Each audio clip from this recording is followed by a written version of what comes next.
Hello dear student, today we start exercise 2.2 question number 5. Dear student, अगर आपको मेरी videos पसंद आती हैं तो प्लीज़ मेरे YouTube channel learning secure classes bye Amit Dwivedi sir को लाइक कीजिए, शेयर कीजिए एंड सब्सक्राइब कीजिए। देखिए क्वेश्चन नंबर 5 आपसे क्या कह रहा है, आपको कोई एक सेट दिया है 1 2 3 4 6, आर कोई रिलेशन है डिफाइंड ऑन ए, जो ए पर डिफाइंड है बाय किससे डिफाइंड है, R equals to set A comma B. Set के अंदर ये ऑर्डर्ड पेयर ए कॉमा बी आएगा, जहां ये ए भी और ये बी भी कहां बिलोंग कर रहा है, सेट ए पर बिलोंग कर रहा है। और रिलेशन क्या दिया है इन दोनों ए और बी के बीच में, B is exactly divisible by A. B जो है ए से एग्जैक्टली डिविजिबल हो जाता है, मतलब बी को आप ए से पूरा का पूरा डिवाइड कर सकते हैं। B is exactly divisible by a, कहने का मतलब है b अपॉन ए जो आएगा वो एग्जैक्टली डिविजिबल है, मतलब डेसिमल में नहीं आएगा, एक नंबर आएगा आपका कोई। आ गई ना बात समझ में, डेसिमल में नहीं आएगा, कंप्लीटली डिवाइड हो जाएगा ये, ठीक है ना। b को आप a से कंप्लीटली डिवाइड कर सकते हैं, b is exactly divisible by a, ये बात कर रहा है। b पूरा का पूरा डिवाइड हो जाएगा a से। देखो बच्चों, हमें इसको सबसे पहले इस रिलेशन को रोस्टर फॉर्म में लिखना है।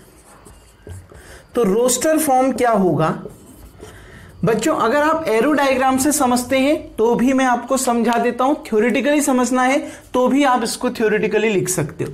देखो b जो है एग्जैक्टली a से डिविजिबल चाहिए, मतलब b पूरा का पूरा a से डिवाइड हो जाना चाहिए।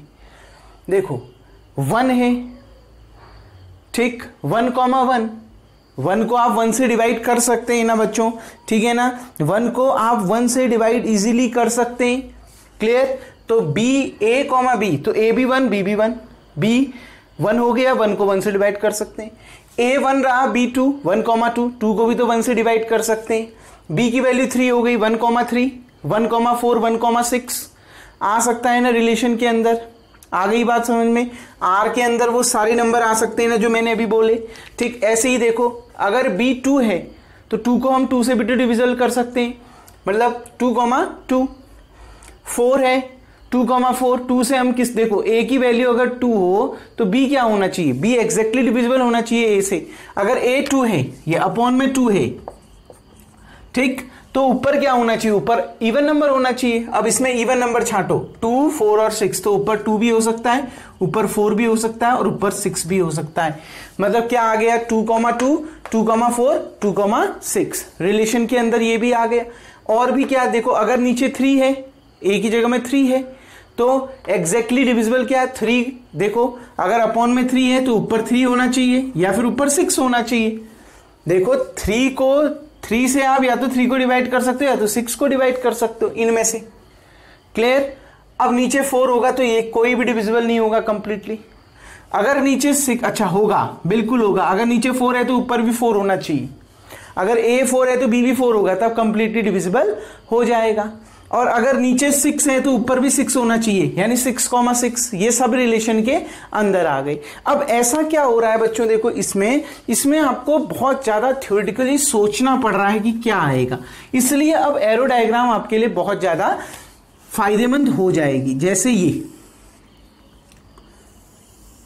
यहां मैंने एक जगह बना दिया डोमेन जिसके अंदर x की वैल्यूज लिखी जाएंगी, एक जगह हमने बना दिया कोडोमेन जिसके अंदर y की वैल्यू लिखी जाएगी। और सॉरी y नहीं, यहां पर स्मॉल a और स्मॉल b दे रखा है ना बच्चों, ठीक है ना। ये फर्स्ट एलिमेंट और second element, first element domain, second element आपका क्या, कोडोमेन। लेकिन इसमें हम सारी वैल्यूज पुट करेंगे। सारी वैल्यूज मतलब देखो a किस सेट पर बिलोंग कर रहा है, सेट a पर, और b भी सेट a पर, तो सेट a के सारे एलिमेंट इसमें और इसमें भी सेट a के सारे एलिमेंट लिख दीजिए। लेकिन डोमेन वही होगा जिसकी इमेज बन रही होगी।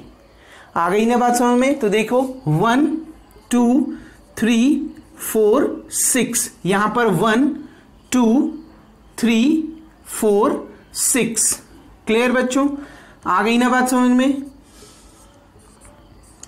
कोई डाउट यहां पर तक। अब देखिए ये कह रहा है कि b exactly divisible by a। अब बताओ आप b में अगर मान लिया 1 है, 1 को आप किससे डिवाइड कर सकते हो, 1 से कंप्लीटली डिवाइड कर सकते हो ना। तो इस 1 की प्री इमेज ये बन गई, यानी इस 1 की इमेज ये बन गई 1। इस 1 से इस 2 को भी तो आप कंप्लीटली डिवाइड कर सकते हो। 1 से किस किस को कंप्लीटली डिवाइड कर सकते हो, इस 2 को भी तो कर सकते हो। इस 1 से इस 3 को भी तो कंप्लीटली डिवाइड कर सकते हो ना। इस 1 से इस 4 को भी तो कंप्लीटली डिवाइड कर सकते हो। इस 1 से इस 6 को भी तो कंप्लीटली डिवाइड कर सकते हो। आ गई ना बात समझ में। तो सबसे पहले इसको रिलेशन रोस्टर फॉर्म में लिख दीजिए। क्या 1,1 1 की क्या क्या इमेज बन रही है, एक तो 1,1 1,2 1,3 1,4 1,6। आ गई ना बात समझ में। अब देखो, अब 2 से आप किस किस को डिवाइड कर सकते हो, यहां पर 2 से आप इस 2 को कंप्लीटली डिवाइड कर सकते हो। इस 2 से आप इस 4 को कंप्लीटली डिवाइड कर सकते हो। इस 2 से आप इस 6 को भी कंप्लीटली डिवाइड कर सकते हो ना बच्चों। तो क्या रिलेशन आ गया, 2,2 2,4 और 2,6। अब देखिए बच्चों ध्यान से, इस 3 से आप किस किस को डिवाइड कर सकते हो, इस 3 से आप इस 3 को कंप्लीटली डिवाइड कर सकते हो। इस 3 से आप इस 6 को भी कंप्लीटली डिवाइड कर सकते हो। देखो 6/3 कितना आ गया 2, 3/3 कितना आ गया 1। तो अब क्या मिल गया इसके अंदर 3,3 और 3,6। क्लियर बच्चों। इस 4 से आप किसको कंप्लीटली डिवाइड कर सकते हो, यहां इस 4 से आप इस 4 को कंप्लीटली डिवाइड कर सकते हो बस। क्या इसके अलावा किसी को डिवाइड कर सकते हो, यहां से इस कोडोमेन में आने वाले एलिमेंट को क्या आप किसको डिवाइड कर सकते हो, 4 से। कोडोमेन में आने वाले एलिमेंट को देखिए, ठीक, और किसको आप कंप्लीटली डिवाइड कर सकते हो 4 से, उसको देखिए। केवल 4 को कंप्लीटली डिवाइड कर सकते हैं 4 से। 4/4 कितना आएगा 1, ठीक। तो कितना आ गया अब आपका 4,4। इस 6 से आप किसको कंप्लीटली डिवाइड कर सकते हो, इस कोडोमेन के एलिमेंट में, इस कोडोमेन में आने वाले एलिमेंट को, ठीक है ना। इस कोडोमेन में आने वाले एलिमेंट को देखिए और देखिए कि किसको आप 6 से कंप्लीटली डिवाइड कर सकते हो। तो केवल इस 6 को आप कंप्लीटली डिवाइड कर सकते हो। अगर आप ये सोच रहे हो कि 3 को कंप्लीटली डिवाइड कर सकते हैं 6 से, तो बिल्कुल गलत है। ये पॉइंट आ जाएगा 0.5। क्लियर। आप केवल 6 को 6 से कंप्लीटली डिवाइड कर सकते हैं। तो अब क्या आ जाएगा अगला 6,6। क्लियर बच्चों। तो इतना आपका क्या बनेगा, रोस्टर फॉर्म। ये रिलेशन आ गए आपका। आपने सबसे पहले क्या लिखना था, देखो क्वेश्चन को पढ़िए। क्वेश्चन में सबसे पहले कह रहा है write R in roster form, तो रोस्टर फॉर्म में आपने आर को लिख दिया, कोई डाउट। सेकंड देखिए, सेकंड डोमेन लिखना है। तो डोमेन के लिए एक्स की वैल्यूज को देखिए, मतलब ये जो यहां इस फिगर में बनाया है ना, उसकी वैल्यूज को देखिए। जिसकी इमेज बन रही है, इन सभी की इमेज बन रही है। 1 की भी इमेज बन रही है, 2 की भी बन रही है, 3 की भी बन रही है, 4 की भी बन रही है और 6 की भी बन रही है। सबकी इमेज बन रही है ना। तो इन सभी एलिमेंट को सेट के अंदर लिख दीजिए 1 2 3 4 6। ये आपका डोमेन हो गया। तीसरा आपने रेंज लिखना है। तो रेंज के लिए कोडोमेन के एलिमेंट को देखिए, किसकी प्री इमेज बन रही है, इन सभी की प्री इमेज बन रही है। देखो 1 की प्री इमेज 1, 2 की प्री इमेज 2 भी है, आ गई ना बात समझ में, और 2 की प्री इमेज 1 भी है, 3 की प्री इमेज 1 भी है और 3 भी है, आ गई ना बात समझ बच्चों, ठीक। तो 3 की भी बन रही है, 4 की भी बन रही है और 6 की भी बन रही है। तो यानी सभी की आपकी प्री इमेज भी बन रही है। तो ये रेंज हो गया। और वैसे यहां से भी बता सकते हो, रिलेशन में आने वाले सभी ऑर्डर पेयर के फर्स्ट एलिमेंट को देखिए 1, तो सेट के अंदर तो एक एलिमेंट एक ही बार आएगा। तो 1 2 3 4 6 ये आपका डोमेन हो गया। रेंज सेकेंड एलिमेंट को देखिए, उसको सेट के अंदर लिख दीजिए 1 2 3 4 6। फिर ये 2 4 6 दोबारा रिपीट नहीं होगा, 3 6 दोबारा रिपीट नहीं होगा, 4 6 आ चुका है तो दोबारा रिपीट नहीं होना है। तो 1 2 3 4 6, तो डोमेन भी यही, रेंज भी यही। उम्मीद करता हूं डियर स्टूडेंट ये क्वेश्चन आपको समझ में आ गया होगा। वीडियो को पॉज करके सबसे पहले आप इतना उतार लेंगे। अब हम बढ़ते हैं नेक्स्ट क्वेश्चन की ओर। नाउ डियर स्टूडेंट अब हम बढ़ते हैं क्वेश्चन नंबर 6 की ओर। देखिए आपसे क्या कह रहा है, डोमेन और रेंज आपने निकालना है, ठीक है। क्वेश्चन को देखिए, determine the domain and range of the relation. और जबकि रिलेशन किससे डिफाइंड है, गिवन है relation R defined by R equals to set के अंदर जो ऑर्डर्ड पेयर है वो x, x प्लस 5 है, यानी फर्स्ट एलिमेंट x है और सेकंड एलिमेंट x प्लस 5 है, मतलब x तो x ही है, y की वैल्यू क्या है x प्लस 5 है, मतलब y x से कितना ज्यादा है 5 ज्यादा है, सेकंड एलिमेंट x से कितना ज्यादा है 5 ज्यादा है, और x किस पर बिलोंग कर रहा है, x इस सेट पर बिलोंग कर रहा है, मतलब x की वैल्यू 0 भी हो सकती है, 1 भी हो सकती है, 2 भी हो सकती है, 3 भी हो सकती है, 4 भी हो सकती है, 5 भी हो सकती है। x की जगह में आप इतनी वैल्यूज रख के चेक कर सकते हैं। देखो ये मैंने आंसर में ही लिख दिया, ये आपको गिवन है हेयर। अब देखिए बच्चों यहां ध्यान से, y इक्वल्स टू, यही तो होता है ना y, ordered pair x, y तो होता है, x ये है, y की वैल्यू x से कितनी ज्यादा है 5 ज्यादा है, क्या दे रखा है y equals to x plus 5, ये सेकेंड एलिमेंट को मैंने y मान लिया, y बराबर कितना दिया है x प्लस 5। तो एरो डायग्राम देखिए, बाई एरो डायग्राम, तो एरो डायग्राम से समझिए बच्चों ये क्या कह रहा है, देखिए देखिए ध्यान से समझिएगा, ये आ गया डोमेन, ये आ गया कोडोमेन, लेकिन ध्यान से समझिएगा बच्चों, डोमेन के अंदर पहले वो सारे एलिमेंट ले लीजिएगा जो x की वैल्यूज दी हैं, ठीक है ना, फिर जिसकी इमेज बन रही होगी उसको तो हम लेंगे ही लेंगे, वही डोमेन आएगा, लेकिन ले सब ले लेना, ठीक है ना, इस डोमेन के अंदर लिख सारे एलिमेंट दे देना, सारी वैल्यूज लिख देना x की, ठीक है, लेकिन डोमेन वही माना जाएगा जिसकी इमेज बन रही है। अब क्लियर है ना बच्चों, तो देखिए 0 1 2 3 4 5 ये x हो गया, ये कोडोमेन y। अब देखो ध्यान से समझो बच्चों, y की वैल्यू x प्लस 5 है, जो ये y की वैल्यू है वो कितनी दे रखी है x प्लस 5 दे रखी है।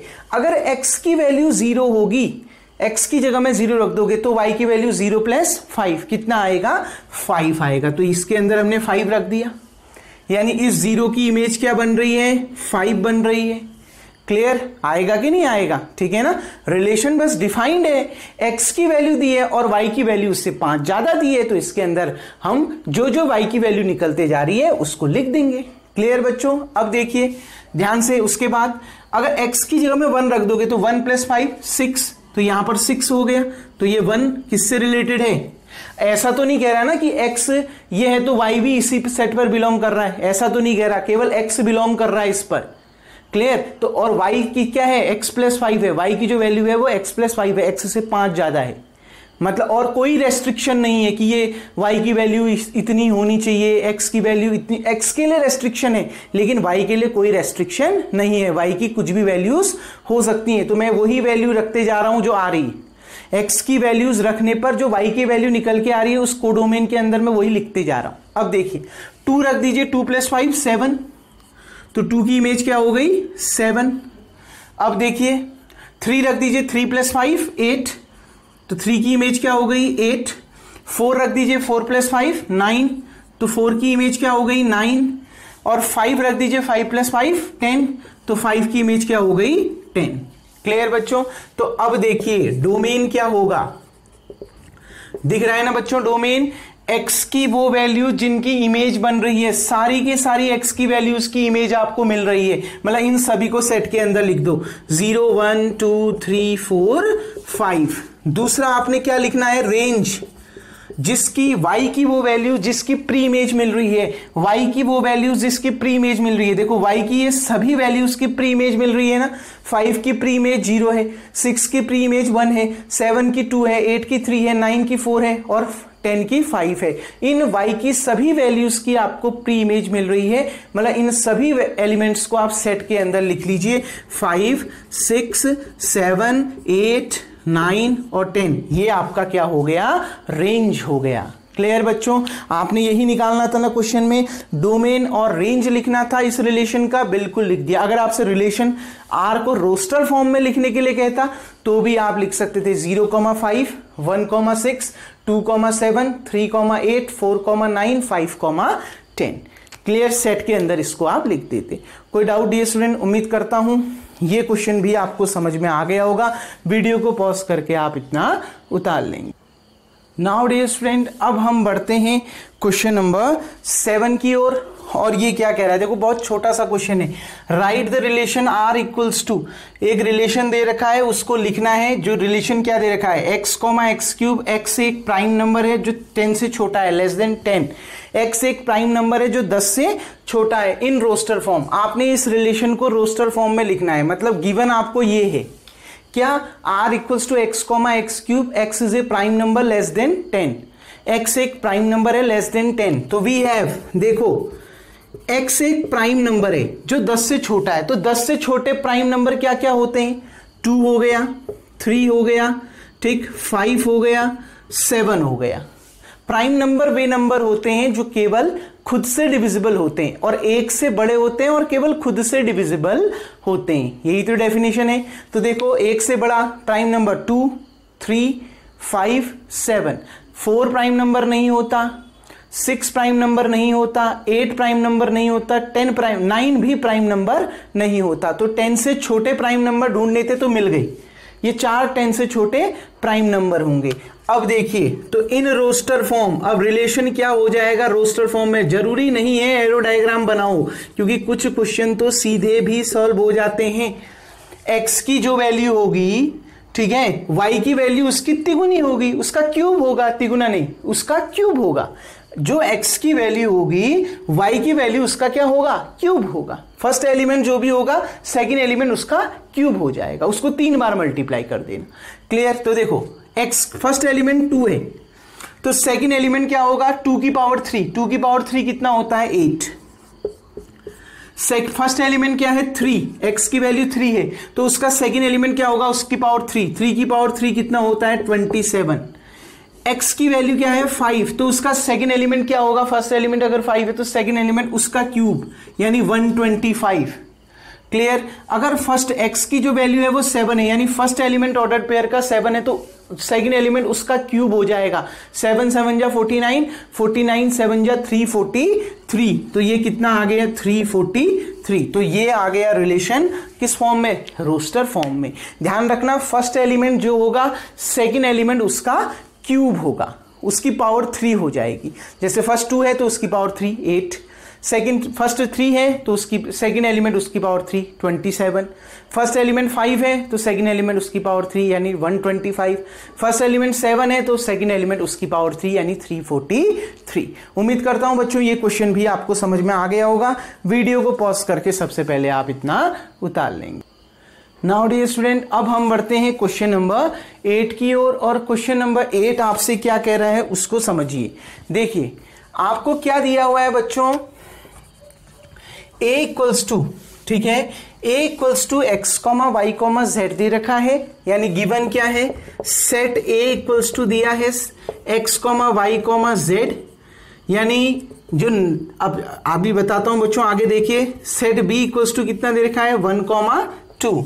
अब आपसे क्या कह रहा है, find the number of relations from a to b, a से b में कितने नंबर ऑफ रिलेशंस होंगे, यानी R के अंदर कितने ऑर्डर्ड पेयर आएंगे, टोटल ऑर्डर्ड पेयर, ठीक हो गया ना, वो आपने निकालना है। डियर स्टूडेंट बहुत इजी क्वेश्चन है, रिलेशन की डेफिनेशन याद करो, क्योंकि A से B पर, A टू B पर नंबर ऑफ रिलेशन निकालना है।